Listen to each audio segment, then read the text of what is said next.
Student मैं आज फिर से हाजिर हो गया हूं आप लोगों के लिए जैक मॉडल क्वेश्चन पेपर 2023 का सॉल्यूशन लेकर। सब्जेक्ट है मैथमेटिक्स, क्लास है 12th, सेट 1 है, ऑब्जेक्टिव वाला पार्ट है। इससे पहले हम सब्जेक्टिव वाला पार्ट सेट 1 के सॉल्यूशन करा दिए हैं।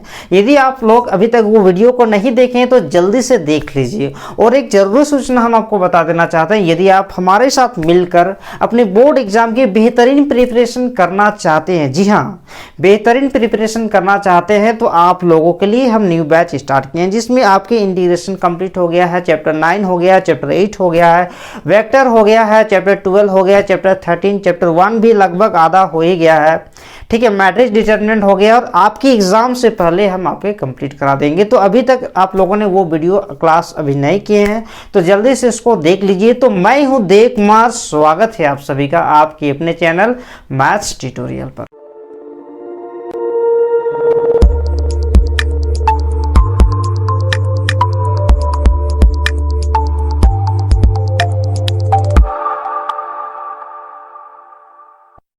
तो स्टार्ट करते हैं हम लोग क्वेश्चन नंबर 1 से। क्वेश्चन नंबर 1 कहता है लेट a इक्वल टू 2 4 6 है। देखिए एक मैट्रिक्स दिया हुआ है 1 नंबर में, a इक्वल टू है क्या है 2 4 6 8, ठीक है।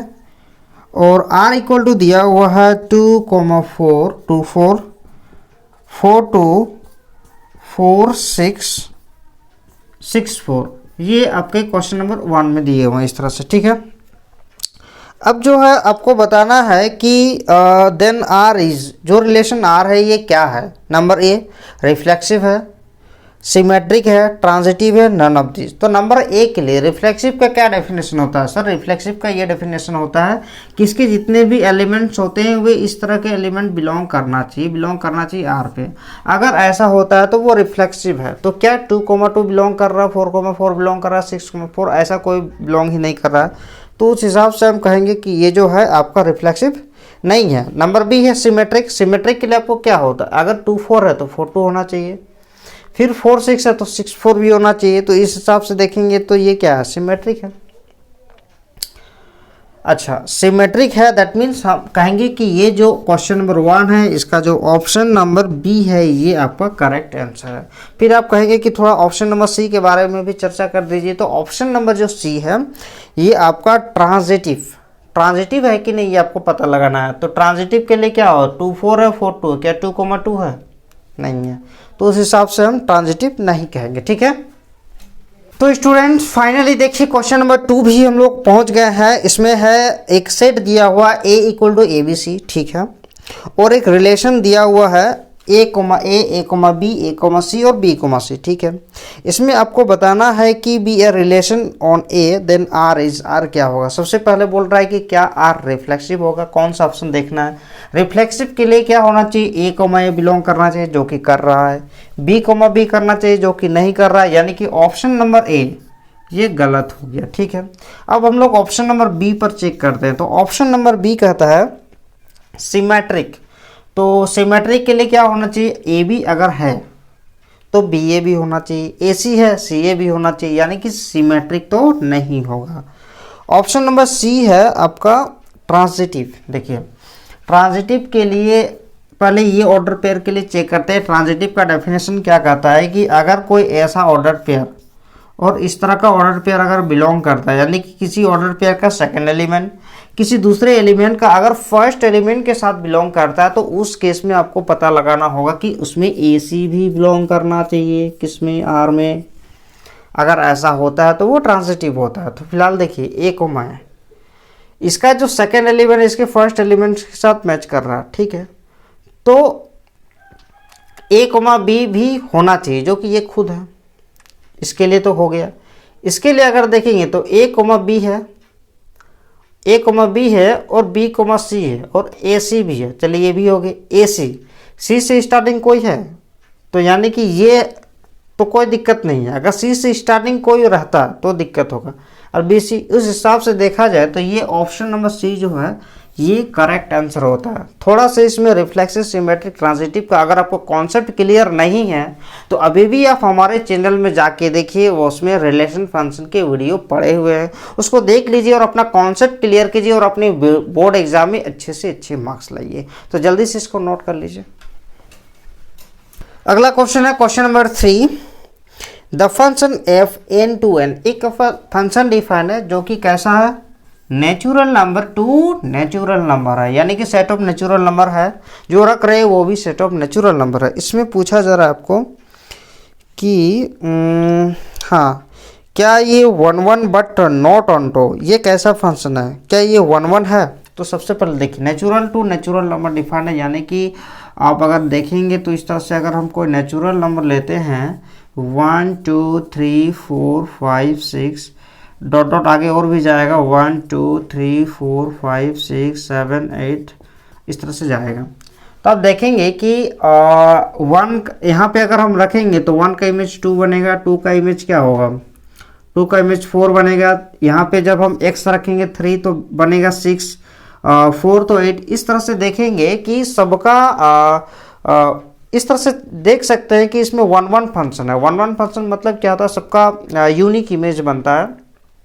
ठीक है, यानी कि सारा एलिमेंट का अलग अलग अपना अपना इमेज होता है। तो इस हिसाब से देखेंगे कि ये 1 फंक्शन है, ठीक है, लेकिन but not onto, but not onto, लेकिन ये ऑनटो नहीं है। ऑनटो होने के लिए क्या होता है कि ये वाले सेट में जितने भी एलिमेंट्स होते हैं सबका प्री इमेज होना चाहिए, सबका क्या होना चाहिए, प्री इमेज होना चाहिए। आप देखेंगे कि इसका कोई प्री इमेज है, ये नहीं है, ये वाले का कोई प्री इमेज नहीं है, 5 का कोई प्री इमेज नहीं है, यानी कि ये 1 तो है। सबसे पहले आपको 1 और ऑनटो फंक्शन का डेफिनेशन क्लियर होना चाहिए। हम आपको शॉर्ट में आपको बता दे रहे हैं कि 1 फंक्शन वैसा फंक्शन को 1 फंक्शन कहते हैं जिसमें देखिए 1 का इमेज 2 ही है, क्या 2 किसी और का इमेज है, यानी कि अलग अलग एलिमेंट का अलग अलग इमेज बनना चाहिए। Different element have different image. तो देखिए सबका अलग अलग है, सबका अपना अपना अलग अलग है। क्या 6 किसी और का इमेज है, नहीं है, तो इस केस में इसको 1 फंक्शन कहेंगे, लेकिन ऑनटो फंक्शन नहीं है। तो इस हिसाब से देखेंगे तो ये आपका ऑप्शन नंबर ए करेक्ट होना चाहिए, 1 but not onto, 1 but not onto. B number क्यों नहीं होगा, 1 ऑनटो, ऑनटो तो है नहीं, तो बी नंबर गलत हो जाता है। सी नंबर ऑनटो बट नॉट 1, ये तो और गलत होता है। डी नंबर तो होगा ही नहीं, तो इस हिसाब से ऑप्शन नंबर ए हो जाएगा। नेक्स्ट क्वेश्चन है question number 4। If R being the set of all real number, R क्या है, सेट ऑफ रियल नंबर है, ठीक है, देन द फंक्शन डिफाइंड है f R to R defined है। एफ कैसा डिफाइंड है, आर टू आर डिफाइंड है। इसमें से f x equal to mod x है, एफ एक्स इक्वल टू क्या है, मोड एक्स इज 1 ओनली। तो सबसे पहले इसको डायग्राम बना के देखिए, ये डायग्राम रियल नंबर अगर हम लेते हैं तो पूरा सेट ऑफ रियल नंबर तो नहीं दिखा सकते, लेकिन इस तरह से अगर हम नंबर ले के देखते हैं तो -3 -4 1 2 3 4। आप कहेंगे सर रियल नंबर में तो और भी पॉइंट सब भी होता है। देखिए सबको नहीं दिखाए हैं, बस समझाने के लिए कुछ को दिखाएं, क्योंकि पूरे रियल नंबर को रिप्रेजेंट करना ही पॉसिबल नहीं है, ठीक है। तो 0 1 2 -1 -2 -3 -4 1 2 3 4 समझाने के लिए देखिए, जब हम x का वैल्यू 0 रखेंगे तो इसका वैल्यू 0 आएगा, जब हम 1 रखेंगे तो 1 आएगा, क्योंकि मोड 1 है। एफ ऑफ -1 का भी वैल्यू जो होगा -1 यानी कि 1 देगा, और एफ ऑफ 1 का भी जो वैल्यू होगा मोड ऑफ 1 यानी कि 1 देगा, ठीक है। यानी कि आपको पता होना चाहिए कि -1 का भी इमेज क्या होगा, 1 ही होगा, और 1 का भी जो इमेज बना है ये भी 1 ही बना है, ठीक है। इसी प्रकार -2 का जो इमेज होगा वो 2 ही होगा, 2 का भी इमेज क्या होगा, 2 ही होगा, ठीक है। तो अब देखिए क्या हम इसको 1 फंक्शन कहेंगे, क्या हम इसको 1 फंक्शन कहेंगे। देखिए -2 का भी इमेज 2 ही है, 2 का भी इमेज 2 ही है, सबका अलग अलग इमेज बनना चाहिए ना, जबकि यहाँ पे बन नहीं रहा है, ठीक है। डेफिनेशन क्लियर होना चाहिए, यहाँ पे बन नहीं रहा है। तो उस हिसाब से देखेंगे कि 1 फंक्शन ये नहीं है, क्लियर है। रीज़न पता होना चाहिए कि क्यों नहीं है।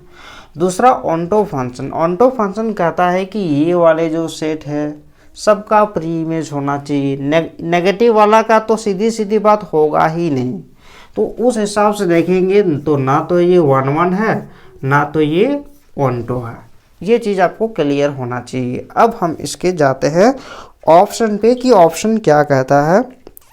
1 1 ओनली, 1 1 ओनली यानी कि ऑप्शन नंबर ए गलत। बी नंबर में है onto only, option number B भी गलत। सी नंबर में neither 1 1 nor onto, C number neither 1 1 nor onto, ठीक है। डी नंबर में है बोथ 1 1 एंड ऑन्टो, तो इसका सी नंबर क्लियर है, डी नंबर आपका गलत है। तो option number C is the correct answer, ठीक है। अगला क्वेश्चन है question number 5। If f R to R real number define by f x equal to 2x plus 7 है।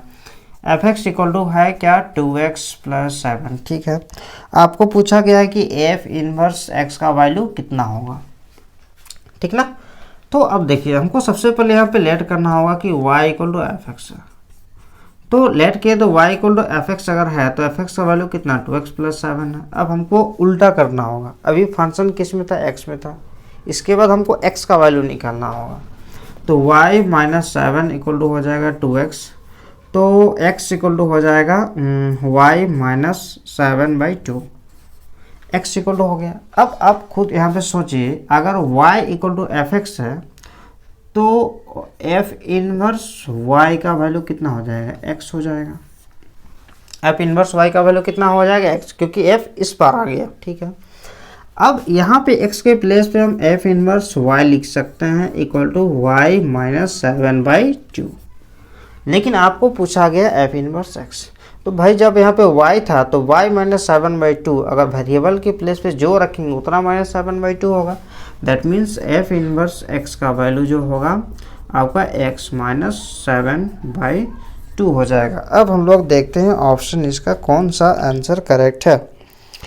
तो यहाँ पे x माइनस 7/2 जो है x minus 7/2, option number D, option number D जो है इसका करेक्ट ऑप्शन है, ठीक है। क्वेश्चन नंबर 6 में cos inverse √3/2 plus cos inverse 1/2। तो देखिए यहाँ पे cos इनवर्स √3/2 का वैल्यू कितना होता है। अगर आप भूल गए हैं तो यहाँ पे आप क्या करेंगे कि cos √3/2 कितनी डिग्री में देता है, तो cos √3/2 जो देता है ये आपका देता है 30 डिग्री में। तो 30 डिग्री को हम लिख सकते हैं π/6 प्लस cos 1/2 कितना में देता है, तो cos जो है 1/2 60 डिग्री में देता है, 60 डिग्री को हम लिखते हैं π/3।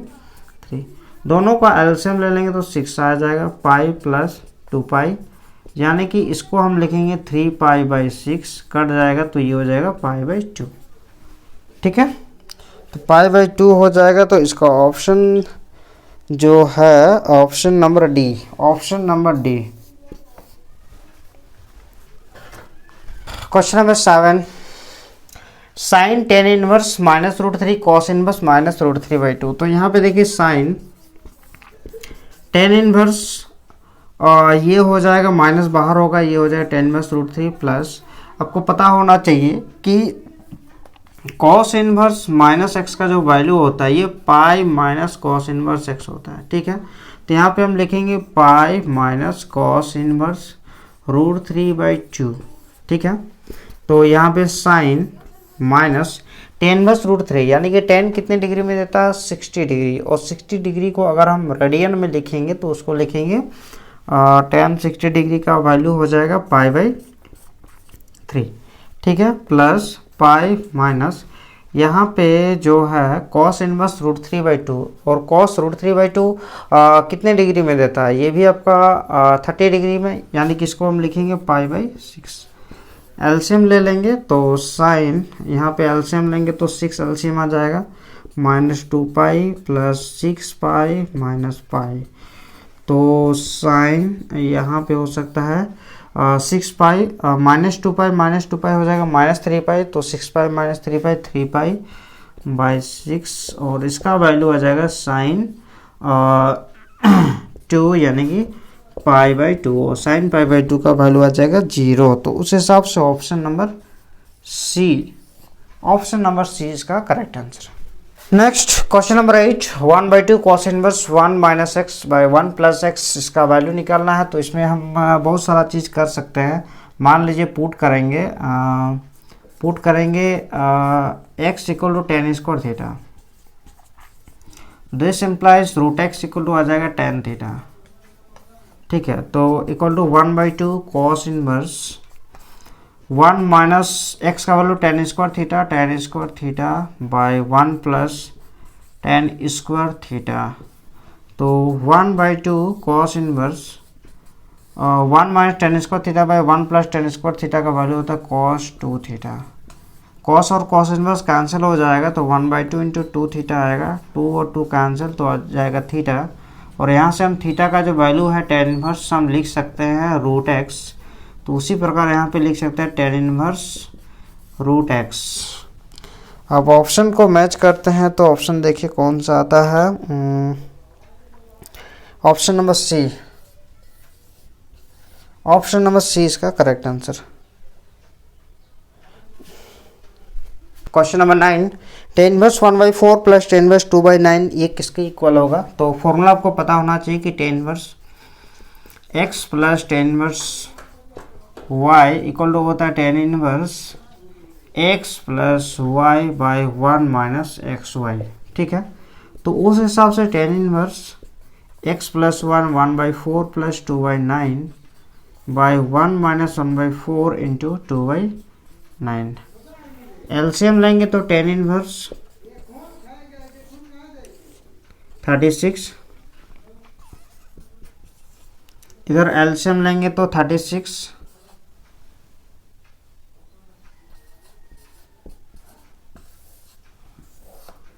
तो टेन इनवर्स 36 कैंसिल हो जाता है और यहाँ पे बच जाएगा आपका 17/36 है, तो यहाँ पे बच जाएगा 34, 2 से कैंसिल हो गया तो टेन इनवर्स बच जाएगा 1/2। तो इसका जो ऑप्शन आता है ये आपका ऑप्शन आएगा क्वेश्चन नंबर 9 का tan inverse 1/2, option number a, ठीक है। अगला क्वेश्चन है क्वेश्चन नंबर 10। 10 में है 2x7 5y माइनस 3 प्लस 3 4 1 2 7 14 15 14 ये आपका है। इसमें आपको x और y का वैल्यू निकालना है। तो मैट्रिक्स का क्वेश्चन है। सबसे पहले दोनों साइड इक्वल मैट्रिक्स लाएंगे, जैसे इसमें सिंगल मैट्रिक्स में, इसको भी सॉल्व करके सिंगल मैट्रिक्स में लाया जाएगा। तो 2 से मल्टीप्लाई अगर हम करते हैं तो 2x 10 14 2y minus 6 plus 3 4 1 2 equal to 7 14 15 14, ठीक है।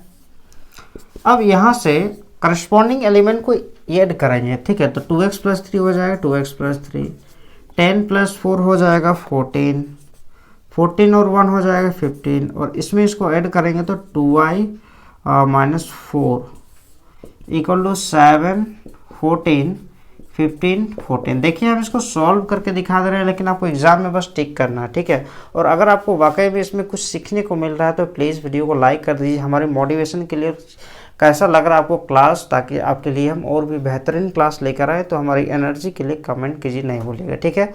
और नए तो सब्सक्राइब जरूर कर दीजिएगा। तो देखिए क्वेश्चन नंबर इसमें ये आ गया। तो करस्पॉन्डिंग एलिमेंट क्या होता है, इक्वल होता है। तो 2x प्लस 3 को इक्वल करेंगे 7 का, ठीक है। तो 2x का जो वैल्यू आ जाएगा 7 माइनस 3 यानी कि आ जाएगा 4, तो x का वैल्यू आ जाएगा 2। उसी प्रकार ये इसके इक्वल होगा तो 2y माइनस 4 इक्वल टू 14, तो 2y इक्वल टू हो जाएगा 14 प्लस 4 यानी कि हो जाएगा 18। तो y का वैल्यू हो जाएगा 18/2 यानी कि 9। तो देखिए x इक्वल टू 2 और y इक्वल टू 9 कौन सा ऑप्शन में आपको दिया गया है। x इक्वल टू 2 और y equal to 9, option number A, option number A. Question number 11, if a equal to एक मैट्रिक्स है, b इक्वल टू एक मैट्रिक्स से आपको पूछा गया कि ए बी क्या होगा। तो इसमें मल्टीप्लाई करेंगे ए बी ए का वैल्यू है 1 3 2 1 और बी का वैल्यू है 4 -1। सबसे पहले रो कॉलम मल्टीप्लाई होता है, यानी कि 1 × 4 प्लस 3 × -1। ठीक है, हो गया। फिर और तो रो है नहीं, आगे बढ़ेगा। फिर 2 × 4 प्लस 1 × -1। तो इस हिसाब से देखा जाए तो 4 - 3 और 8 -1, दैट मीन्स इसमें आएगा 1 और 7। तो 1 7 आंसर है आपका option number B. Question number 12, if A equal to एक मैट्रिक्स है, आपको इसमें एडजॉइंट ऑफ ए पूछा गया है। तो देखिए एडजॉइंट ऑफ ए निकालने के लिए सबसे पहले सबका कॉम्पेक्टर निकालना होगा। -1 का पावर 1 + 1 m11 -1 का पावर 2 और m11 का वैल्यू जिसका माइनर निकाल रहे हैं उसके कॉलम रो को छोड़ेंगे जो दिखेगा 4। तो इसमें आएगा 1 × 4, दैट मीन्स 4। a12 यानी कि -1 ⁻1 + 2 × m12 -1 ⁻3 और m12 यानी कि इसका जो आएगा 3 आएगा -3 और m21 -1 ⁻2 + 1 m21 -1 ⁻3 m21 यानी कि इसका माइनर ये और ये छोड़ेंगे तो 2 आएगा -2। ए 2 का जो वैल्यू होगा -1 ⁻2 + 2 m22 तो -1 ⁻4 और इसका वैल्यू आ जाएगा 1, दैट मीन्स 1 आएगा। अब देखिए एडजॉइंट ऑफ ए निकालने का जो फॉर्मूला होता है ये होता है a11 a12 a21 a22 का ट्रांसपोज, यानी कि a11 a12 a21 a22। तो a11 का वैल्यू आया है 4 और 12 का वैल्यू आया -3, 21 का वैल्यू आया -2 और इसका वैल्यू आया 1। तो ऑप्शन है 12 में 4 -2 -3 1, ऑप्शन नंबर सी। अगला है question number 13, points A0 0B and 1 1 are collinear. इसमें से बोला गया है कि ये कॉलिनियर है तो इसमें कंडीशन आपको बताना है। तो आपको भी पता होगा कि अगर 3 पॉइंट्स कॉलिनियर होता है तो एरिया ऑफ ट्रायंगल जो होता है ये 0 होता है। तो डिटर्मिनेंट में अगर एरिया ऑफ ट्रायंगल का फॉर्मूला पढ़ेंगे, ट्रायंगल ABC जो होता है ये क्या होता है 0 होता है ट्रायंगल का। ठीक है, तो डिटर्मिनेंट का क्या फॉर्मूला होता है 1/2 x1 x2 x3 y1 y2 y3 1 1 1, ये इक्वल टू 0 आ जाएगा। अच्छा, ये 1/2 को इसके साथ मल्टीप्लाई होगा वो तो 0 हो गया, बाकी बचे ये सब x1 x2 x3 यानी कि a 0 1 और 0 b 1 1 1 1। डिटरमिनेंट को सॉल्व करेंगे तो इसमें आएगा a बाहर होगा तो b 1 1 1, ये 0 आ जाएगा -0, इसमें तो जो भी रहेगा a 0 1 1 1 आएगा -1, तो इसमें आएगा सॉरी जब 1 को लिखेंगे तो इसमें आएगा 0 b 1 1 इक्वल टू 0। तो यहाँ पे देखेंगे कि a b -1 -0 +1 ये हो जाएगा 0 -b इक्वल टू 0। तो ab minus b equal to हो जाएगा 0। ठीक है, तो ऑप्शन क्या कहता है, तो इसमें जो है आपके ऑप्शन ऐसा दिए हुए नहीं हैं।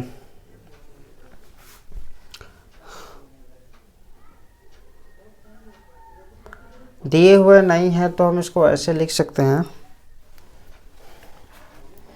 A b equal to a plus b लिख सकता है, यानी कि a plus b by a b equal to हो जाएगा 1। ठीक है, तो a by a b plus b by a b equal to हो जाएगा 1। a और a, b और b कैंसिल, तो 1 by b plus 1 by a equal to 1, तो 1 by a plus 1 by b equal to 1 by a plus 1 by b equal to हो जाएगा 1 by a. तो option number C correct option. 14 number given, ओहो 14 number जो है given function f x equal to mod of x minus two, एक फंक्शन दिया हुआ है, कहता है कि इज कंटिन्यूअस, ठीक है, बट नॉट डिफरेंशिएबल एट, लेकिन ये डिफरेंशिएबल नहीं है कौन से पॉइंट पे। देखिए इसका जो फॉर्मूला पे जाएंगे तो left hand derivative right hand derivative इस टू पर ही निकालना होगा, ठीक है, तो फिर बहुत लंबा प्रोसेस है। तो इसमें आप सिंपल सा देखिएगा कि ये किस पॉइंट पे जीरो होगा। अगर ट्रिक के हिसाब से देखेंगे तो 2 पर जीरो होगा, तो अगर हम चेक भी करेंगे ना तो 2 पर ही ये left hand derivative right hand derivative आएगा। और अगर इसको एक नंबर, क्योंकि ऑप्शन हमको सही करना है, अगर इसको करके देखेंगे तो काफ़ी लंबा हो जाएगा। तो अगर कभी mod of x minus one रहेगा तो किसमें किसमें नॉट डिफरेंशिएबल होगा, तो ऑब्वियसली एक्स का वैल्यू 1 रखेंगे तो नॉट डिफरेंशिएबल होगा। इसमें करने की कोई बात नहीं है, करके देखेंगे तो काफ़ी लंबा हो जाएगा। बस क्वेश्चन देख के आप टिक लगाइएगा कि ये जीरो कैसे हुआ,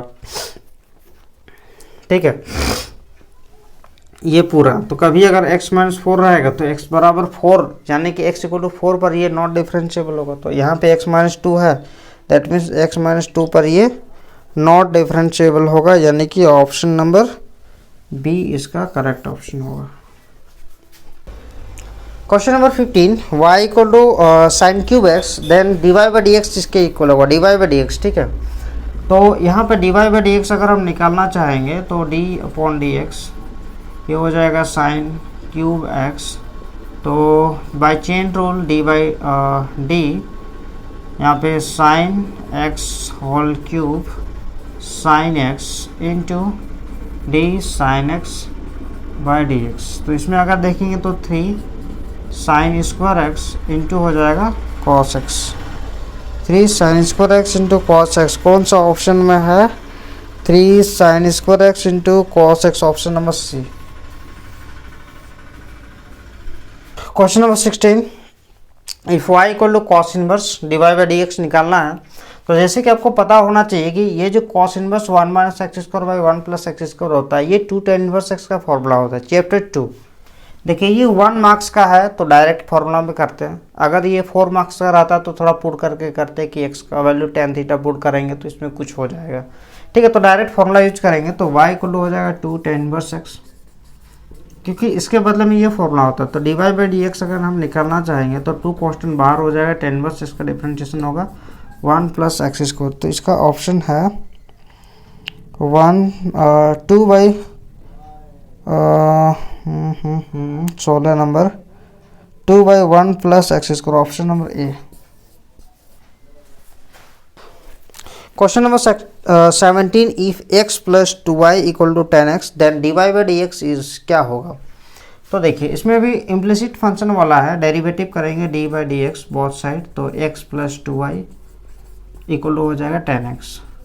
तो वहाँ पे d x by d x हो जाएगा प्लस 2 कॉन्स्टेंट बाहर, इधर भी d बाई डी एक्स होगा, dy by d x 10x का वैल्यू हो जाएगा sec square x, 1 plus 2 d y by d x equal to sec square x.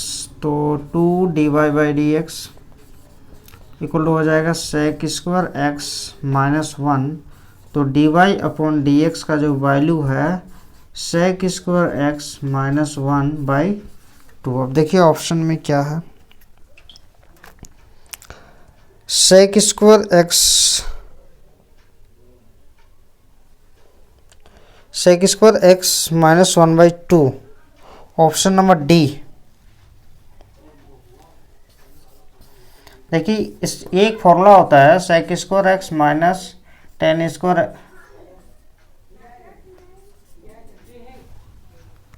ठीक है। तो sec square x minus 1 equal to क्या होगा 10 स्क्वायर एक्स, तो उस हिसाब से ऑप्शन नंबर सी भी करेक्ट होना चाहिए, ठीक है। Sec square x minus 10 square x equal to 1, तो sec square x minus 1 equal to कितना हो जाएगा 10 स्क्वायर एक्स, तो 10 स्क्वायर एक्स बाई 2, तो उस हिसाब से ऑप्शन नंबर सी भी होता दोनों ऑप्शन, ठीक है। तो फिलहाल ऑप्शन नंबर डी देख लीजिए। 18, question number 18, if x y equal to x cube plus y cube then d y by d x is equal to. तो dy/dx बोथ साइड करेंगे तो एक्स वाई इक्वल टू हो जाएगा d/dx, यहाँ पे होगा x cube plus y cube. यहाँ पे u इंटू वी रूल करेंगे, x dy/dx plus y dx/dx, यहाँ पे d x cube by d x, दोनों को करेंगे d y cube by d x. ठीक है, तो x dy/dx plus y into 1 equal to 3x² plus 3y²। देखिए यहाँ पे x है, यहाँ पे y है, तो 3y² होगा इंटू बाई चेन रूल फिर से dy/dx हो जाएगा। ठीक है, क्योंकि यहाँ पे y नहीं था, है ना। तो dy/dx को एक साइड करेंगे तो x dy/dx minus 3y² dy/dx equal to 3x² minus y. dy/dx common निकालेंगे तो ये हो जाएगा x minus 3y² equal to 3x² minus y. तो dy/dx का वैल्यू आ जाएगा 3x² minus y upon x minus 3y²। अब देखिए ऑप्शन क्या आता है। क्वेश्चन नंबर है 18, 3x² minus y x minus 3y², option number b correct option. Question number 19, slope of the tangent to the curve x y equal to 6, एक curve दिया हुआ है, इसमें स्लोप ऑफ टेंजेंट निकालना है। तो स्लोप ऑफ टेंजेंट के लिए सबसे पहले dy/dx करेंगे और dy/dx डेरिवेटिव करेंगे बोथ साइड, तो एक्स वाई इक्वल टू हो जाएगा d/dx 6। यहाँ पे u into v rule x dy/dx plus y dx/dx, 6 का डेरिवेटिव 0 हो जाएगा तो x dy/dx plus y into 1 equal to 0।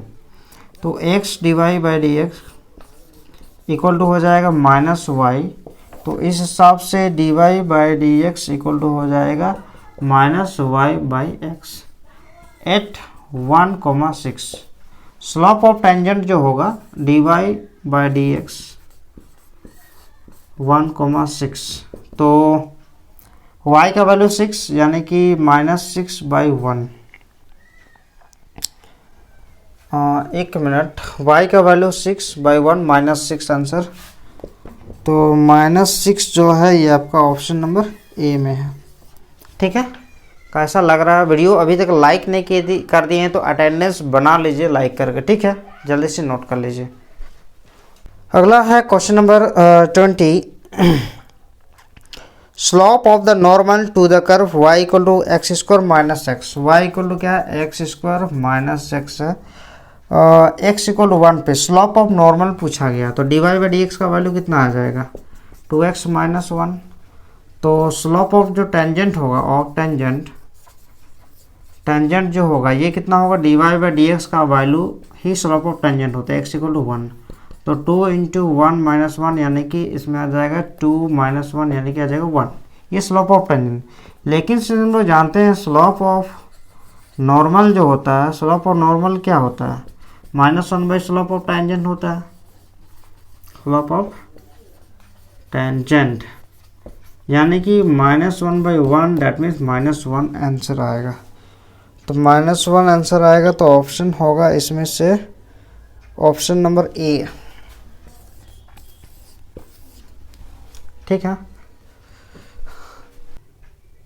Next question है क्वेश्चन नंबर 21, एक इंटीग्रेशन दिया हुआ है जिसको हमको इक्वल टू क्या होगा ये प्रूव करना।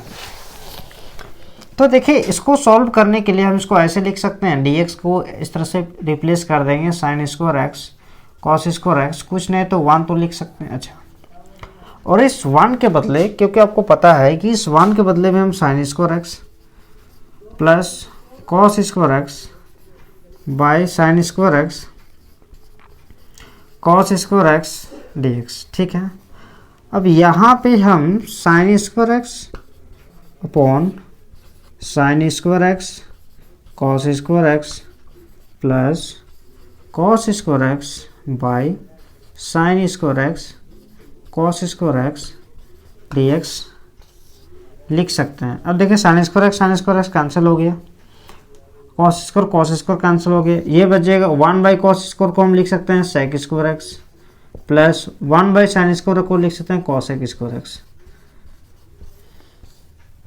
D x. Sec square x का इंटीग्रेशन होता है 10x और कॉसेक स्क्वायर एक्स का इंटीग्रेशन होता है माइनस कॉट एक्स प्लस सी।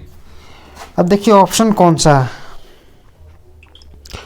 यहाँ पे ऑप्शन है 10x माइनस, तो 10x minus cot x answer आया है। तो 10x माइनस कॉट एक्स जो है ये आपका ऑप्शन नंबर बी है, ठीक है, हाँ ऑप्शन नंबर बी है, ठीक है। देखिए 22 नंबर सेम 21 जैसा ही है, तो इसमें भी वही करेंगे जैसे कि उसमें किए थे, sine square x by sine square x cos square x minus cos square x upon sine square x cos square x.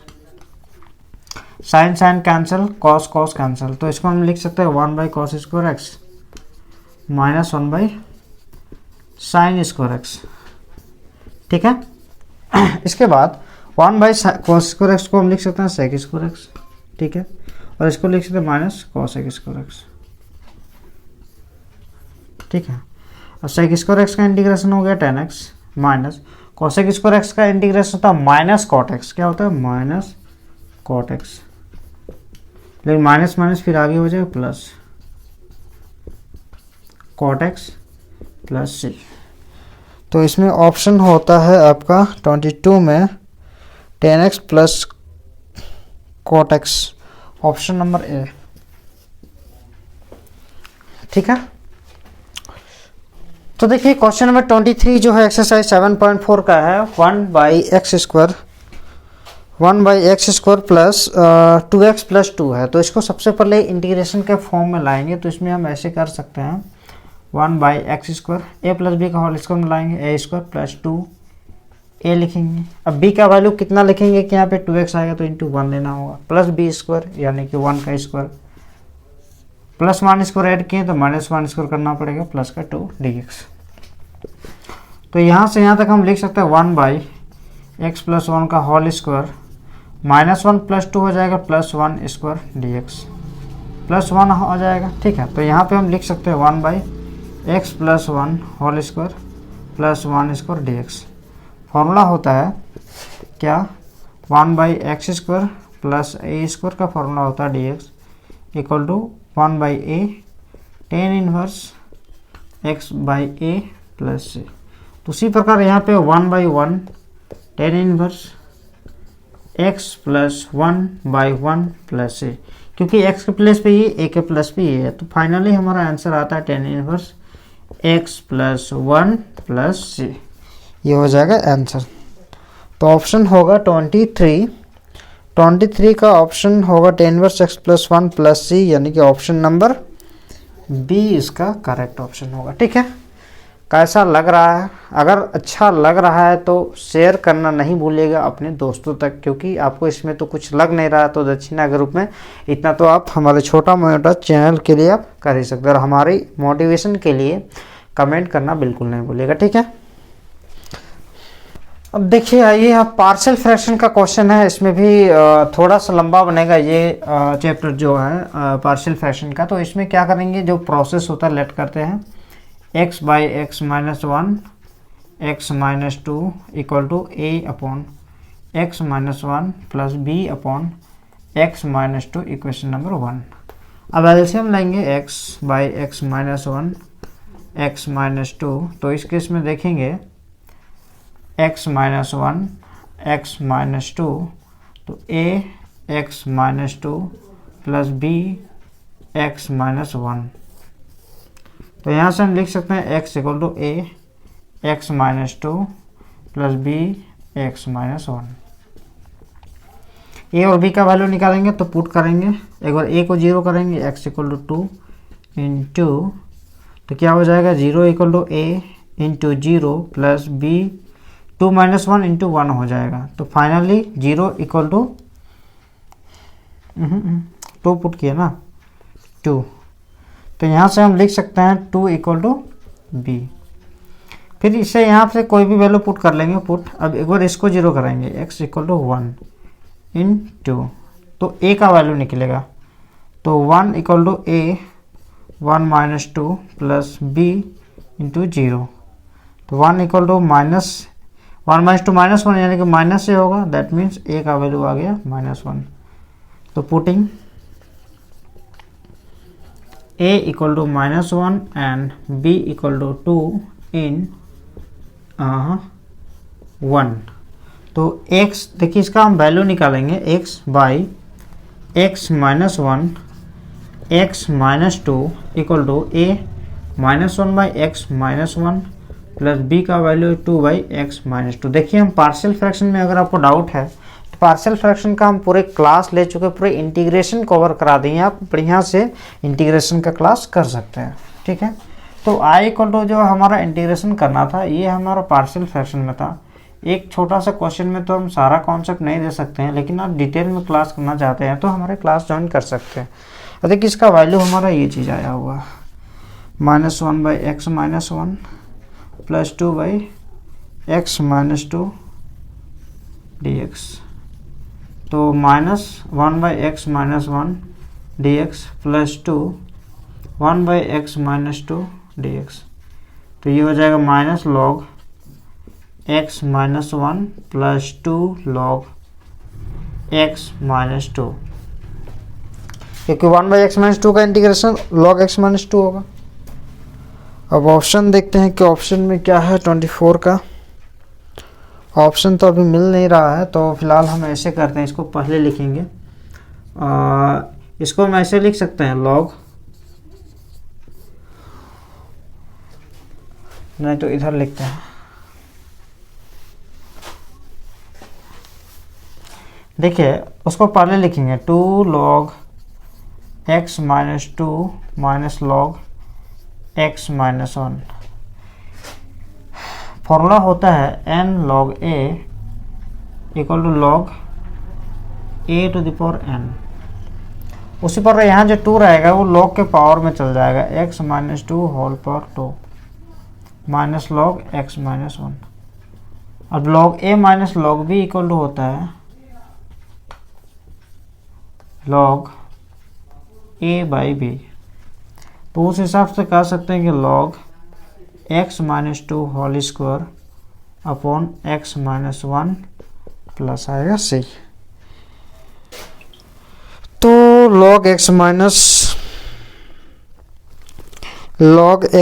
2 whole square by x minus 1 plus c। Option number b, option number B इसका answer हो जाता है। तो थोड़ा सा इसको देख लीजिएगा। ठीक है कि 25 नंबर लिमिट का क्वेश्चन आया है, तो इसमें आपको देखना होगा कि 1 बाई 1 प्लस एक्स स्क्वायर का इंटीग्रेशन क्या होता है। तो डायरेक्ट लिख सकते हैं, इसमें tan इनवर्स x होता है, अपर लिमिट √3 लोअर लिमिट 1, तो tan inverse √3 minus tan inverse 1। tan inverse √3 का वैल्यू कितना होता है, tan कितना डिग्री में √3 रहता है 60 डिग्री। 60 डिग्री को हम लिख सकते हैं π/3 माइनस ये होगा π/4। एलसीएम लेंगे तो 12 4 पाई माइनस 3 पाई, तो ये हो जाएगा π/12। ठीक है π/12। तो 25 नंबर में आंसर होगा π/12, ऑप्शन नंबर डी।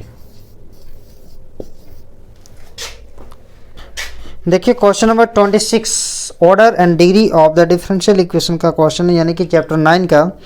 इसमें 26 में कहता है कि the order of the differential equation. Order कितना, ऑर्डर हम लोग कैसे डिफाइन करते हैं कि हाईएस्ट कितने बार डिफरेंशिएशन हुआ है, तो हाईएस्ट 2 टाइम्स हुआ, तो इसका जो ऑर्डर होगा वो कितना होगा 2 होगा। तो 26 में जो है 26 में ऑप्शन नंबर ए। इसी प्रकार 27 भी देख सकते हैं कि the degree of the differential equation. 26 में क्या कहता है degree, d square y 20 d square y by d x square whole cube plus d y by d x whole cube plus sine d y by d x plus 1 बराबर 0। इसमें आपको क्या पूछा degree. आपको पता होना चाहिए कि हम किसी भी डिफरेंशियल इक्वेशन का डिग्री तभी फाइंड कर सकते हैं जब वो dy बाई डी एक्स में पॉलिनोमियल हो, लेकिन यहाँ पे dy by d x polynomial नहीं है, किसी के एंगल में है। इसको हम और भी आसान शब्दों में कहना चाहते हैं कि हम उसी डिफरेंशियल इक्वेशन का डिग्री फाइंड कर सकते हैं जिसमें dy बाई डी एक्स किसी के एंगल में नहीं होना चाहिए। मतलब अगर किसी का एंगल में dy बाई डी एक्स है या तो किसी के पावर में dy बाई डी एक्स है तो वो उस डिफरेंशियल इक्वेशन का डिग्री नहीं फाइंड किया जा सकता, नॉट डिफाइंड होता है। तो इसका जो डिग्री होगा वो क्या होगा, नॉट डिफाइंड होगा। क्वेश्चन नंबर 27 का तो ये ऑप्शन नंबर डी होगा, नॉट डिफाइंड, नॉट डिफाइंड होगा। इसके वजह से अगर ये नहीं होता तो डिग्री क्या होता है, इसका जो पावर होगा वो डिग्री होता 3 होता, लेकिन इसकी वजह से नहीं हो रहा। ठीक है, question number 28, solution of the differential equation dy by d x equal to e to the power x, option a b c d दिया हुआ है। तो देखिए इसका सॉल्यूशन निकालते हैं। सबसे पहले वेरिएबल सेपरेट करेंगे तो dy equal to e to the power x d x हो जाएगा। फिर इसको इंटीग्रेशन करेंगे, dy इक्वल टू हो जाएगा ई एक्स डी एक्स। ठीक है, अब y का dy का इंटीग्रेशन y हो जाएगा, x का e x प्लस c हो जाएगा। ये उसका सॉल्यूशन होगा। तो आंसर है y equal to e to the power plus c, y equal to e to the power x plus सी, ऑप्शन नंबर ए। ठीक है, नेक्स्ट क्वेश्चन है 29 number. If a vector b vector दिया हुआ the magnitude of a vector plus b vector क्या होगा। A vector plus b vector का magnitude पूछा है, यानी कि सबसे पहले आपको ए प्लस बी जोड़ना होगा, फिर जो नया वेक्टर आएगा उसका मैग्नीट्यूड निकालेंगे। तो a vector plus b vector, सबसे पहले ए वेक्टर का वैल्यू कितना, 2i कैप प्लस जे कैप माइनस के कैप, 2i कैप प्लस जे कैप माइनस के कैप, प्लस बी वेक्टर का जो वैल्यू हुआ i cap plus 3 j cap minus 4 के cap, i cap plus 3 j cap minus 4 के cap, 2i cap plus i cap ये हो जाएगा 3i कैप, जे cap plus 3 j cap plus 4 जे cap minus के cap minus 4 के cap minus 5 के cap. ठीक है, ये आ गया आपका ए वेक्टर प्लस बी वेक्टर का वैल्यू। अब इसका हमको मैग्नीट्यूड भी पूछा गया, ये हो गया मैग्नीट्यूड। तो इसको हम लिख सकते हैं 3 का स्क्वायर प्लस 4 का स्क्वायर प्लस माइनस 5 का स्क्वायर। तो ये हो जाएगा 9 प्लस 16 प्लस 25। तो ये हो जाएगा 16 और 9 25, तो ये हो जाएगा 50, यानी कि यहाँ पे आ जाएगा 25 इंटू 2, तो यानी कि 5√2। तो 5√2 ऑप्शन नंबर ए जो है इसका करेक्ट ऑप्शन। ठीक है, next question, question number 30, the projection of first vector on ये वेक्टर। जो पहला वेक्टर का प्रोजेक्शन दूसरे वेक्टर पे पूछा गया, तो पहले वेक्टर को हम ए वेक्टर मान लिए, दूसरे वेक्टर को हम बी वेक्टर मान लिए। तो हम लिखेंगे projection of a vector on b vector equal to a vector dot b vector by b vector का मैग्नीट्यूड। ये होता है फॉर्मूला, जिस पर प्रोजेक्शन होता है उसका मैग्नीट्यूड होता है नीचे। और दोनों का dot product i cap plus 3 j cap plus k cap dot 2i cap minus 3 j cap plus 6 k cap. ठीक है, बाई बी वेक्टर का मैग्नीट्यूड दैट मीन्स 2 का स्क्वायर प्लस माइनस 3 का स्क्वायर 6 का स्क्वायर। 2 इंटू 1 2, जे के साथ 3 into minus 3 minus 9 plus 6 by 4 plus 9 plus 36। यहाँ पे आ जाएगा -9 प्लस 6 हो गया -3 और -1 हो जाएगा बाई, और यहाँ पे आ जाएगा 59, यानी कि आ जाएगा -1/7। -1/7 ऑप्शन है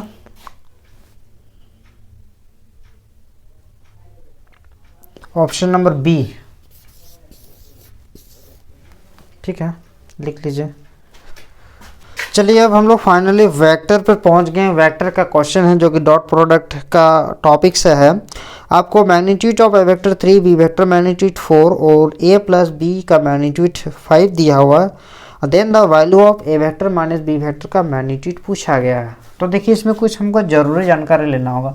सबसे पहले हमको पता है कि हम a vector plus b vector का मैग्नीट्यूड का square equal to a vector plus b vector dot a vector plus b vector लिख सकते हैं, क्योंकि आपको पता होना चाहिए कि a vector dot a vector equal to होता है ए वेक्टर का मैग्नीट्यूड का स्क्वायर। तो उसी टाइप से इसका स्क्वायर ले लिए तो इन दोनों को डॉट करना होगा, इसको डॉट कर दिए, ये फॉर्मूला होता है। ठीक है, अच्छा अगर आपको वेक्टर का कॉन्सेप्ट नहीं पता है तो वेक्टर भी क्लियर हो चुका है इस टॉपिक का, चैनल में देख लीजिएगा, वेक्टर बाय देव सर कीजिएगा तो आराम से आ जाएगा।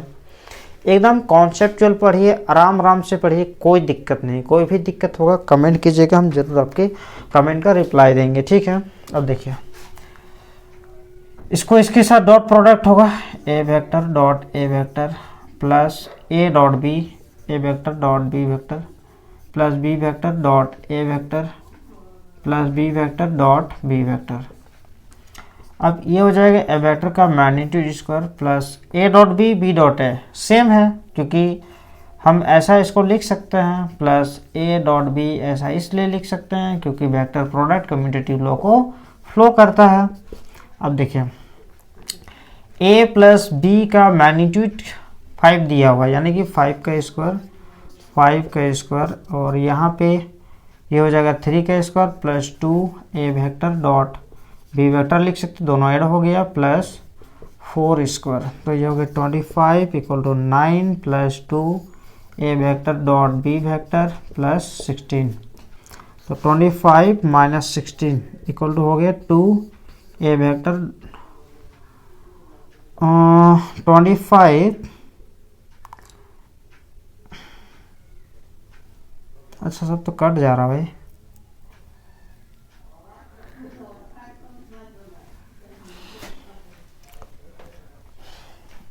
सिक्सटीन और 9 25 पूरे कट गया, तो 2 इधर हो गया 0, ए वेक्टर डॉट बी वेक्टर का वैल्यू, तो इस हिसाब से ए डॉट बी का वैल्यू जो है ये आपका 0 आ गया।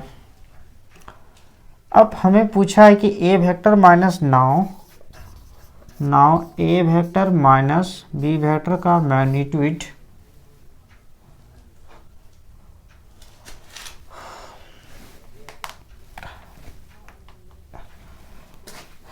का स्क्वायर, हमको तो मैग्नीट्यूड चाहिए लेकिन स्क्वायर बराबर हम लिख सकते हैं a vector minus b vector dot a vector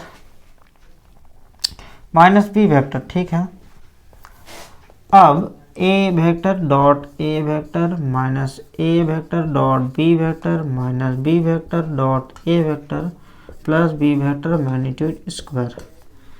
तो ए वेक्टर का magnitude square minus 2 a vector dot b vector plus b vector magnitude square. ठीक है, ऊपर मिटाते हैं। तो इस हिसाब से देखा जाए तो ए वेक्टर का मैग्नीट्यूड का इसका 3 का square minus 2, a dot b का जो वैल्यू है ये 0 आ गया है, 2 इंटू 0 प्लस 4 का स्क्वायर, यानी कि आ जाएगा vector minus b vector magnitude square equal to 9 plus 16, तो आ जाएगा 25 a vector minus b vector का स्क्वायर। तो a vector minus b vector का मैग्नीट्यूड जो आएगा ये √25 हो जाएगा, तो ये 5 आ जाएगा। तो ए माइनस बी का मैग्नीट्यूड जो है ये 5 आ चुका है, तो इसका जो ऑप्शन नंबर बी।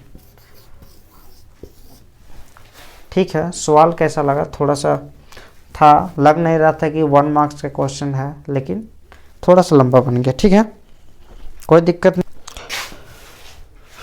32 नंबर जो है कहता है कि if a cross b equal to 0, लेकिन यहाँ पे 0 में वेक्टर होगा क्योंकि क्रॉस प्रोडक्ट कभी 0 नहीं आएगा, उसमें वेक्टर लगेगा। ठीक है, तो हम लगा दिए हैं। और a dot b equal to 0, देखिए यहाँ पे क्योंकि क्रॉस प्रोडक्ट हमेशा वेक्टर प्रोडक्ट होता है, इसलिए यहाँ पे वेक्टर देना जरूरी है, जो कि क्वेश्चन में नहीं दिया हुआ है, लेकिन हम लोग जानते दे देंगे। लेकिन यहाँ पे वेक्टर नहीं देंगे क्योंकि डॉट प्रोडक्ट स्केलर होता है। तो इनमें से सही कथन को चुनना है कि ए परपेंडिकुलर होगा बी पे, बी ए पैरेलल होगा बी से, सी में कहता है ए जीरो बी जीरो, और डी में कहता है कि ए जीरो और बी जीरो। तो देखिए यहाँ से क्या होता है कि देखिए इसमें हमको क्या पता चल रहा है कि कब दो वेक्टर का क्रॉस प्रोडक्ट जीरो होता है। क्रॉस प्रोडक्ट तभी जीरो होता है जब थीटा 0 डिग्री होता है। क्रॉस प्रोडक्ट तभी जीरो होता है जब दोनों का जो एंगल है वो 0 डिग्री होता है क्रॉस के केस में, जबकि डॉट के केस में तभी जीरो होता है जब थीटा π/2 होता है। ठीक है, और उसमें कहता है अच्छा या तो हम ये लिख सकते हैं या तो ए वेक्टर, इनमें से कोई वेक्टर भी अगर जीरो हो गया तो भी जीरो देगा, और इसमें भी अगर कोई वेक्टर जीरो है तो उसका डॉट प्रोडक्ट भी जीरो होता है। ठीक है, देखिए आपको एक चीज़ क्लियर रखना होगा, कभी भी दो वेक्टर का क्रॉस प्रोडक्ट दो केस में जीरो होगा, या तो उन दोनों में से कोई एक वेक्टर जीरो वेक्टर है या तो उसका एंगल जीरो है। डॉट के केस में भी दो केस है, या तो दोनों में से कोई एक जीरो वेक्टर है या तो वो थीटा π/2 है, यानी कि दोनों एक दूसरे के परपेंडिकुलर है। अच्छा, लेकिन कोई भी दो वेक्टर एक साथ दो तरह का एंगल तो नहीं बनाएगा, जीरो भी π/2, यानी कि क्या कभी परपेंडिकुलर भी हो सकता है और कभी पैरेलल भी हो सकता है। कोई दो वेक्टर एक साथ नहीं हो सकता। अगर वो परपेंडिकुलर है तो पैरेलल नहीं होगा, पैरेलल है तो परपेंडिकुलर नहीं होगा। दैट मीन्स ये वाला केस नहीं होगा, होगा तो ये वाला केस, या तो a0 है या तो b0 है। तो उस हिसाब से हम कहेंगे ऑप्शन नंबर डी। ठीक है, question number 33, the direction cosine of the joining. दो पॉइंट दिया हुआ, दोनों पॉइंट का डायरेक्शन कोसाइन बताना है। सबसे पहले आप डायरेक्शन रेशियोज निकालिए। डायरेक्शन रेशियो कितना है, इसमें इसको घटाएंगे -1 -1, फिर इसमें इसको माइनस करेंगे तो ये हो जाएगा 1 + 1 हो जाएगा, इसमें इसको माइनस करेंगे और ये हो जाएगा 1 - 1। तो इसमें जो होगा -2, 2, 0। अब अगर हम डायरेक्शन कोसाइन निकालेंगे तो डायरेक्शन कोसाइन क्या होगा, -2 का whole square +2 square +0 square. L का वैल्यू, एम का जो वैल्यू होगा ये 2 -2 whole square +2 square 0 square. N का वैल्यू 0/रूट में जो भी होगा ये पूरे 0 हो जाएगा। ठीक है, तो -2 यहाँ पे होगा -2 का स्क्वायर 4 + 4 यानी कि 8। ठीक है, और यहाँ पे आ जाएगा 2/8 और ये हो जाएगा 0। तो यहाँ पे -2/√8 को 2√2 लिख सकते हैं, और यहाँ भी 2/2√2 लिख सकते हैं, 0 तो बराबर आ जाएगा ये और ये कैंसिल। तो यहाँ पे आ जाएगा -1/√2, 1/√2, 0। तो देखिए कौन सा ऑप्शन आता है।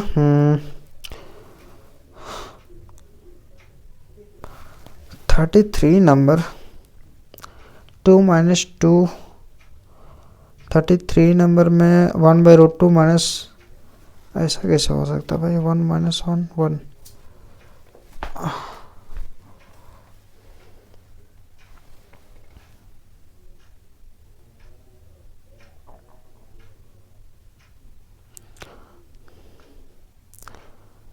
इसमें इसको माइनस करेंगे तो -2 2 0 -2 2 0, तो बीच वाला में तो माइनस हो ही नहीं सकता है।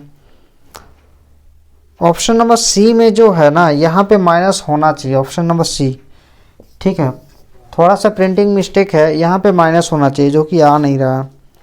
ठीक है, क्योंकि बीच वाला में माइनस कभी हो पॉसिबल ही नहीं है, पहले वाला में ही माइनस आएगा। थोड़ा बहुत इधर उधर हुआ, ऑप्शन नंबर सी करेक्ट होगा। ठीक है, अगला क्वेश्चन है क्वेश्चन नंबर 35 जो कि प्लेन का है। देखिए प्लेन में कहता है 35 में the distance of plane from the origin. एक प्लेन का इक्वेशन दिया हुआ है, आपको ओरिजिन से डिस्टेंस बताना है।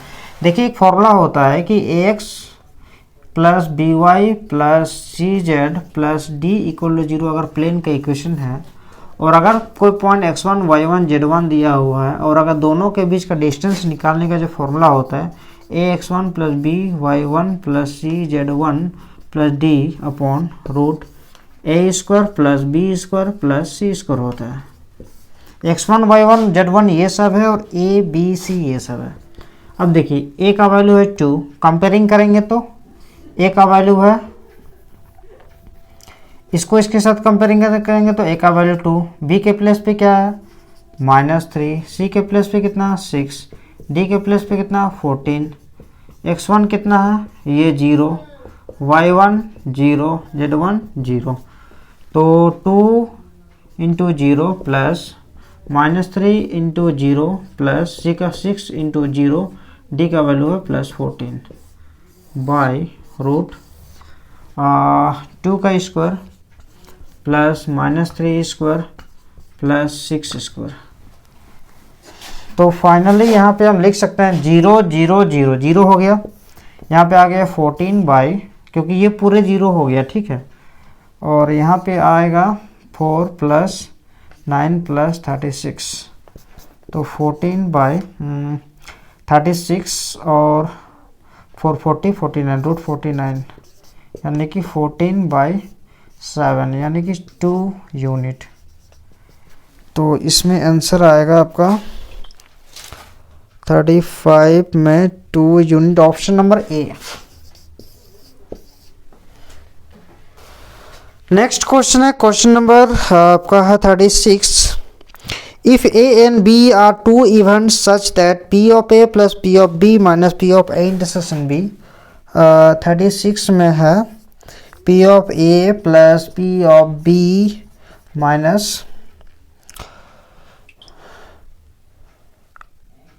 p of a intersection b equal to p of a, then choose the correct option from the p of a तो डायरेक्टली कैंसिल हो गया, तो p of a b equal to आ जाएगा probability of a intersection b। तो इसमें आपको correct option चुनना है। तो इस हिसाब से अगर ऐसा होता है तो हम लिख सकते हैं p of a by b का वैल्यू अगर निकालेंगे तो probability of a intersection b by p of b होता है, कंडीशनल प्रोबेबिलिटी का निकालने का फॉर्मूला।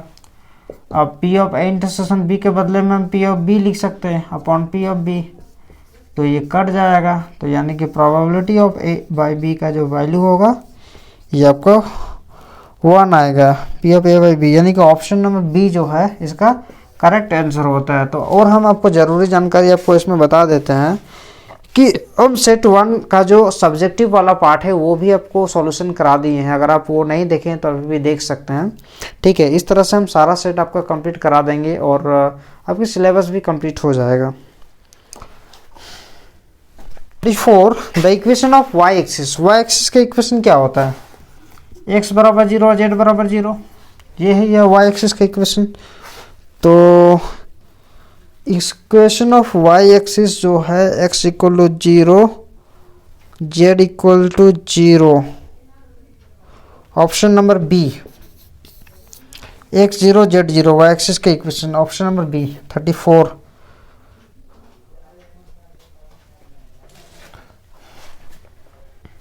नेक्स्ट क्वेश्चन है question number 38। A dice is thrown 6 times, एक डाई को 6 टाइम टॉस करते हैं, यानी कि n equal to 6 Bernoulli trials लगाएंगे, ठीक है।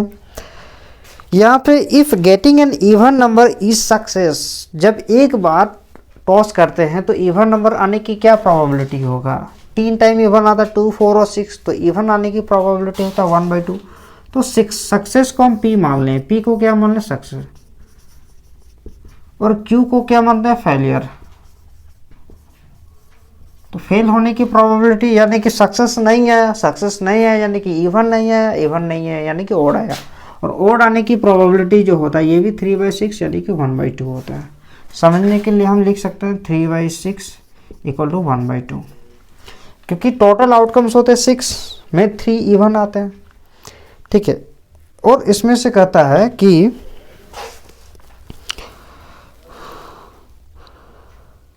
The probability of getting 5 success होने की प्रोबेबिलिटी कितना, यानी कि r का वैल्यू 5 ले लेंगे, यानी कि p of x equal to 5, यानी कि यहाँ पे 6c5 सक्सेस 1/2 यानी कि सक्सेस 1/2 का पावर हो जाएगा 5 और फेलियर 1/2 का पावर हो जाएगा 1। अब इसको ऐसे भी समझ सकते हैं, ये पावर यहाँ जाता है, 6 - 5 1 होता है।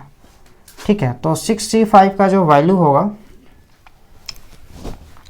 6 factorial by 5 factorial into 1 factorial और 1/2 का पावर 5 32 होगा इंटू 1/2। तो यहाँ पे 6 into 5 factorial by 5 factorial into 1/32 into 2 cancel दो, यानी कि आएगा 3/32। 3/2 फिर 32, 3/32 ऑप्शन नंबर ए। ठीक है, अगला क्वेश्चन है 39। A chance of getting doublet with 2 dice, यानी कि जब दो पासे के फेंक में जोड़ा प्राप्त होने की क्या प्रायिकता है। यानी कि आपको जब दो पासे टॉस करते हैं तो जो जोड़े आते हैं जैसे कि 1 1 2 2 3 3 4 4 5 5 6 6, ये होता पेयर, यानी कि दोनों सेम सेम। डबलेट होने की क्या प्रोबेबिलिटी ये पूछा गया, तो काफ़ी इजी है। ये टोटल कितना 6, दो पासा जब फेंकते हैं तो टोटल आउटकम 36, तो ये हो जाएगा 1/6, तो ये हो जाएगा आपका आंसर। ठीक है, तो 1/6 हो जाएगा आंसर, यानी कि ऑप्शन नंबर बी। अगला क्वेश्चन है क्वेश्चन नंबर 40 में कहता है कि let A and B are two events P of A, P of B, P of A intersection B, P of A by B क्या होगा। तो probability of A by B का क्या फॉर्मूला होता है, probability of A intersection B by probability of B. तो A intersection B 1/5, P of B का value 1/4, यानी कि 4/5 आपका आंसर। तो इससे हम देखेंगे कि 4/5 ये आपका ऑप्शन नंबर डी। तो बहुत बहुत बधाई हो आप लोगों को कि आप लोग ने अभी तक हमारे इस वीडियो को देखें और इसका लाभ लें, और आपका क्वेश्चन भी कंप्लीट हो चुका है। आपकी जानकारी के लिए हम फिर से बता दे रहे हैं। पहली बात तो चैनल को सब्सक्राइब नहीं किया तो सब्सक्राइब कर दीजिए, और यदि आपको कुछ सीखने को मिला है तो हमारे मोटिवेशन के लिए वीडियो कैसा लगा कमेंट करने नहीं भूलिएगा, और वीडियो को लाइक करने नहीं भूलिएगा। ठीक है, और आप लोग के लिए हम कोर्स कंप्लीट कर रहे हैं, बहुत सारा देख लीजिएगा प्लेलिस्ट में, बहुत सारा वीडियो पड़े हुए। इंटीग्रेशन लगभग इंटीग्रेशन कंप्लीट हुआ है, वेक्टर कंप्लीट, इस तरह से बहुत सारा चैप्टर कंप्लीट करा दिए हैं। और एग्जाम से पहले हम कोशिश करेंगे कि पूरे सिलेबस को कंप्लीट करने का। और सेट 1 का ये आपका ऑब्जेक्टिव पार्ट था, और सब्जेक्टिव पार्ट है उसका वीडियो भी आपको अपलोड हो गए हैं। और जैसे ही आपका सेट 2 सेट 3 देता है तो उसकी भी वीडियो हम अपलोड कर देंगे। ठीक है, थैंक यू।